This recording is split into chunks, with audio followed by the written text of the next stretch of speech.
So we saw that with cis-trans isomers, for cyclic structures or for double bonds, we would differentiate between the two molecules by adding either cis or trans to the beginning of their names. Now, since enantiomers are also different compounds, they also must not be given identical names. So let's look at these two molecules here below. They have the same molecular formula, same connectivity, but they are different because they have a different orientation in space at their chiral center. We say that they have opposite configuration at their chiral center. So to differentiate between those two molecules, we use something called the Kohn-Ingold-Prelog system to designate each chiral center as having either the R configuration or the S configuration. If the compound has an R configuration at its chirality center, then its enantiomer will have the S configuration at its chirality center. Okay, so let's look at these rules. So R or S configuration is assigned to a chirality center using a stepwise procedure. Okay, so using atomic numbers, we are going to prioritize the 4 different groups attached to our chiral center as 1, 2, 3, and 4, with 1 being the atom that has the highest atomic number, and 4 being the atom with the lowest atomic number. So once we have assigned priority to our groups, we're going to arrange the molecule in space, essentially have to kind of mentally move it around, so that the lowest priority group faces away from us. Okay, so it is going to be on the dash in our wedge dash drawings.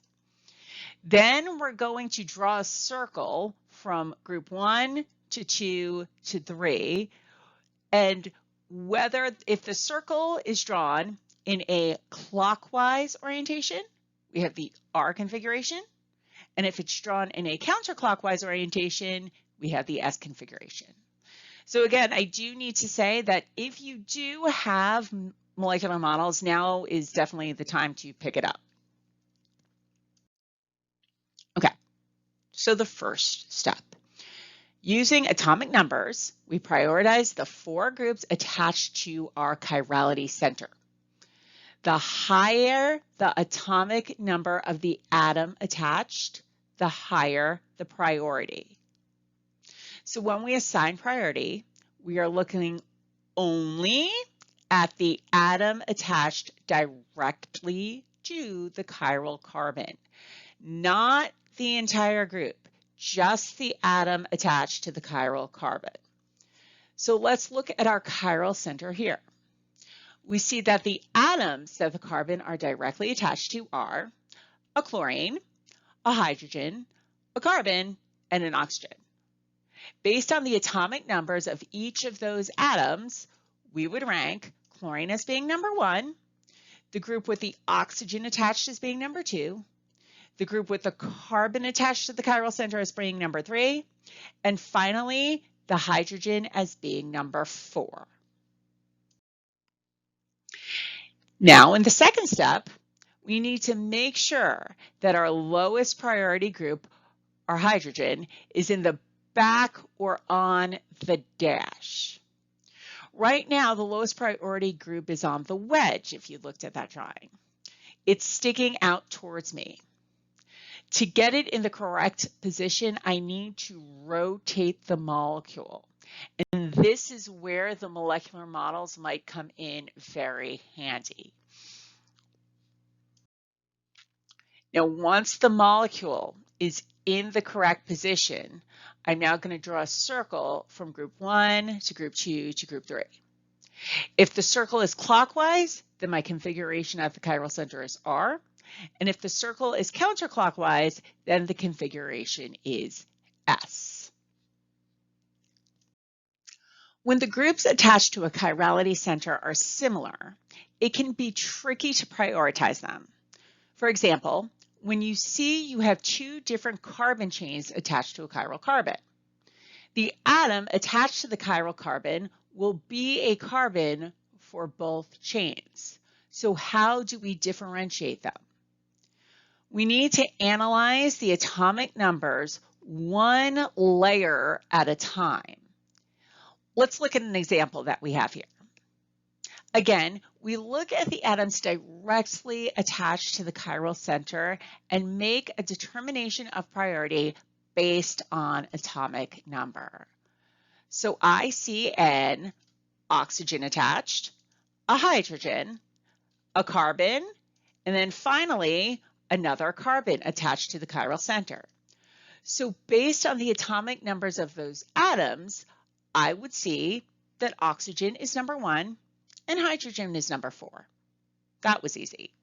But what about the two carbon-based groups?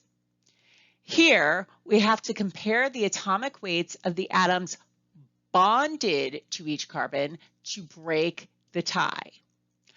I list the atoms attached to each carbon in order from highest atomic number to lowest. Then I see which carbon is attached to atoms with higher atomic numbers. In this example, both of the carbons are attached to another carbon and then two hydrogen. There is no differentiation. So now I have to go to the next carbon out on each group. When I go out to the next carbon on the chain in the right-hand picture, I see that the carbon on the left-hand side is attached to a carbon, another carbon, and a hydrogen. The carbon on the right-hand side is attached to a carbon, a hydrogen, and another hydrogen. So the alkyl group to the left is my higher priority group. Let's look at another example. Here again, it's easy to pick groups 4 and 1 based on atomic number of the atoms attached, but the other groups are each attached to a carbon. So what do? Here, we list in order of atomic number all of the atoms attached to each carbon.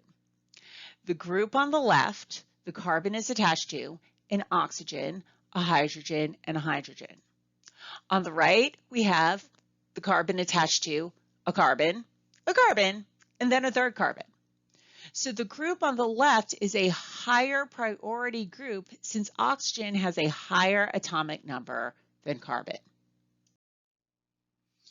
When prioritizing for the Kohn-Ingold-Prelog system, double bonds count as two single bonds. Okay, so for example, if we were to list out the atoms bonded to the highlighted carbon, we would list oxygen twice, since that carbon is double bonded to an oxygen. So as I mentioned, handheld molecular models can be very helpful when arranging the molecule in space, so the lowest priority group faces away from you. However, if you don't have those or you're having a difficult time working with them, they're just not for you, there is another trick you can use to easily put group 4 in the back on the dash, okay? Switch whatever group is on the dash with where group 4 is located.